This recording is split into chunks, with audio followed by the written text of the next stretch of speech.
on the planet, but throughout his life has chosen to remain outside the glare of the media spotlight. For over 25 years, his contribution to Ireland, both economically and politically, has been monumental, yet until recently it went undocumented.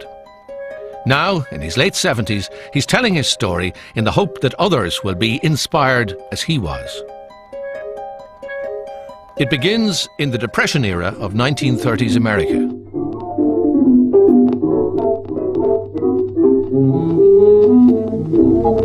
Charles Francis Feeney was born in 1931 into a small Irish-American community in New Jersey. This was the time of the Great Depression, and both his parents worked hard to give their kids a good start in life. I went to a school in an Irish-American neighborhood, and it was a Catholic school. We felt we were part of that community. Chuck's mother, Madeline, had a strong sense of doing right by the less fortunate. She worked nights as a volunteer Red Cross nurse, and for her, there was no one quite like her only son. But he could do things with a straight face, and he could get away with it because he was my Charles.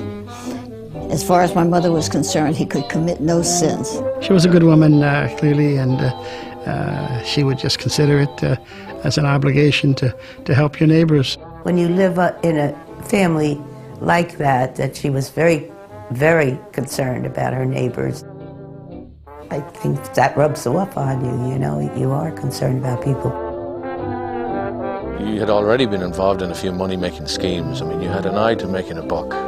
Yeah, the typical things that the kids do, mow the lawns, do odd jobs for neighbors. Particularly recall a friend of mine whose name was Moose Foley, and I partnered with him because he was the biggest guy in the class. When we'd go out to shovel snow, I'd be the front man. I'd go over and sign up the places we'd had to shovel, and then I'd whistle up for Moose, and he'd come over and start shoveling, and I'd start selling again. Moose Foley did most of the shoveling, I know that, because my father used to say to him, "You were a real conniver, you know, you're always thinking, you know." After leaving school, he joined the Air Force and was stationed in Japan as a radio operator during the Korean War. One of the benefits of his military service, as he well knew, was the right to a free education afterwards. Veterans Administration offices have been set up in every state, and it's here the ex-soldier goes if he wants to continue his education under the GI Bill of Rights. You mean he can get any kind of education he wants? Now you're getting the idea. Chuck Feeney, the kid from a blue-collar New Jersey town, aimed high. He applied and was accepted into the respected Ivy League University of Cornell, the first in his family ever to go to college. The grant from the GI Bill didn't leave Chuck much extra, and it wasn't long before he started looking around for money-making opportunities. I saw this guy coming around selling sandwiches, and I saw the students flock down to buy a sandwich, and so I said, I can do that, it's not difficult, and so I became a self-made sandwich man. It was at Cornell that he met a group of men who would later play vital roles in his business life. The most influential of all was a young New Yorker studying law. I thought he was selling sandwiches with too much bread and too little peanut butter. He was clearly an entrepreneur. His Cornell experience was, I think, for him transformative. And he not only enjoyed the experience and the people, but tremendously enjoyed the friendships. And he always had this sense of gratitude, and therefore, as part of his overall view, that it's good to give back. Following his graduation in hotel management, he travelled to France to continue his education, a decision which would change his life forever. Life is playing the hands that you're dealt, and I wasn't quite sure what cards I would be dealt, but I was always thinking about ways of making a buck by working myself as opposed to working for somebody.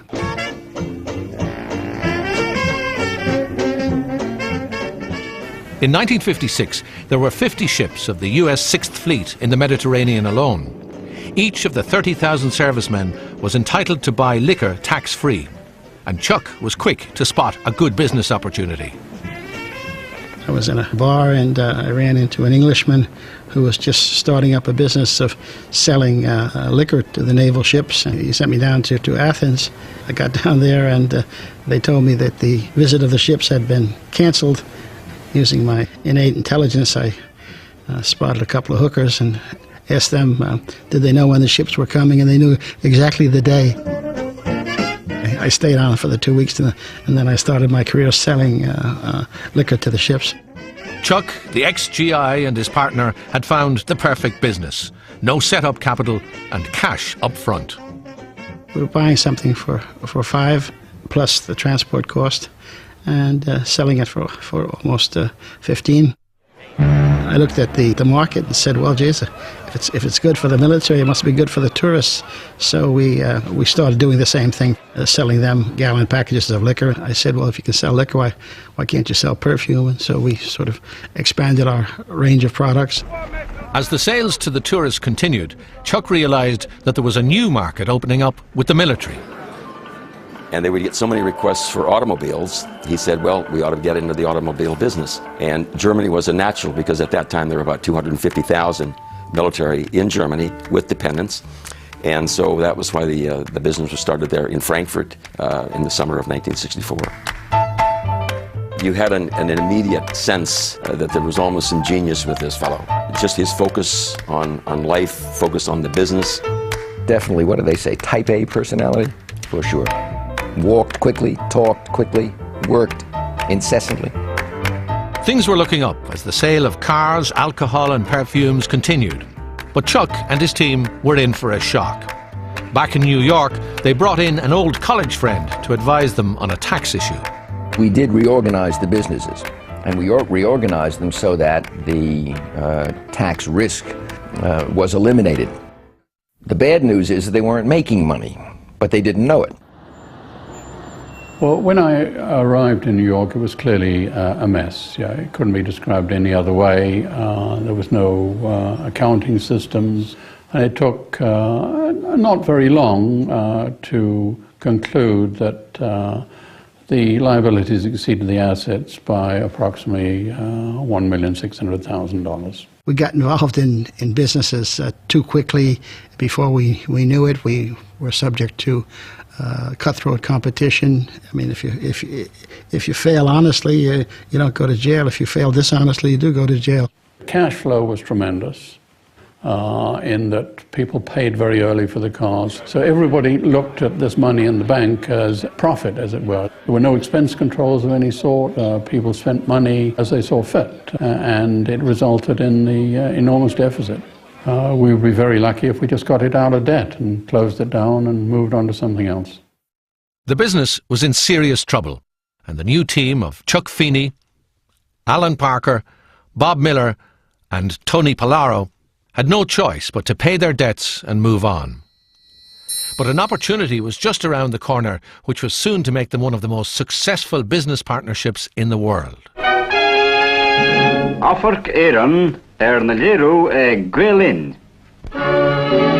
The concept of airport duty-free shops was not new.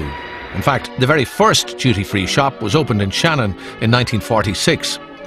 But in the early 60s, international travel was still confined to the privileged few, and large profits from duty-free sales were unimagined. Concessions to run the shops were granted by each government to the highest bidder.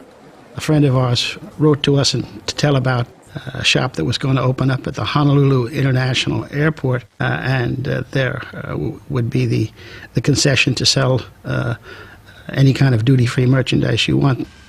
We bid about $125,000, guaranteed over 5 years.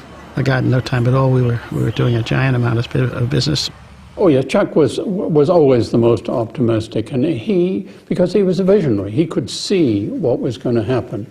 I was just looking at the figures and adding them up. I could see them growing, but no, Chuck clearly was the visionary. With the Olympic Games of 1964, the Japanese government was keen to present a more liberal image to the world. Japanese citizens were allowed to travel abroad in greater numbers, and the most popular destination was Honolulu in Hawaii. Chuck's instincts are sensational, and his competitiveness and tenacity are amazing. He's also completely focused. So whenever there was an opportunity to make a change, big or small, to improve the business, Chuck would often see it. As we explored the Japanese market, we realized that they were keen to buy bargains. And we would sell a bottle of Johnny Walker Black Label at that stage for about $7 a bottle. It cost them in Japan $35 a bottle, so it was a bargain. And so you had this frenzy. The same was true of perfume, the same was true of cigarettes. They were buying it for 10% of what they could buy it in Japan. And in many cases, you couldn't even find the product in Japan. It was very obvious then that this is a business that had great potential. And I think that one thing that should be indicated about Chuck is that he had the foresight. I mean, he had the vision. The best descriptive word for that is lucky, because, you know, I mean, if you want to pick an emerging market, pick one that people want, need, get value from, and all of the things that we did qualified.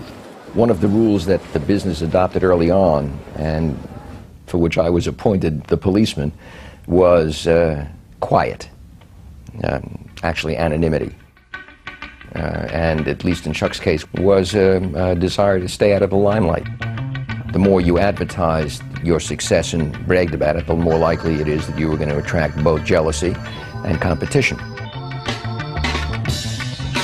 With the incoming 747s, I mean, it just changed the business dramatically overnight. You know, the lid literally flew off. Well, the 747 has flown millions of people this past year. Some of the first years that I was there, I think we were doing like $10 million a year at the airport.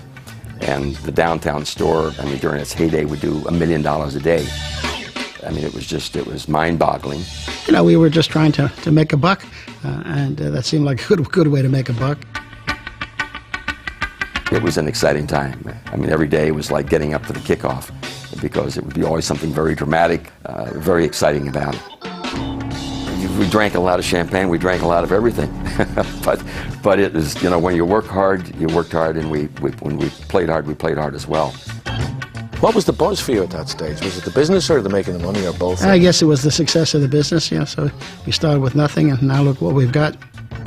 Well, the money began to grow pretty quickly, and I would say by the early 70s, the profits were rolling up very quickly. By that time, it was more than a single duty-free shop. They had bid elsewhere. And they were the largest duty-free retailer in the world. I think by the late 70s, they had 5,000 or 6,000 employees. The volume by that time was $3 billion a year or so. And because of the structure that had been put in place, virtually all of those profits were tax-free. I grew up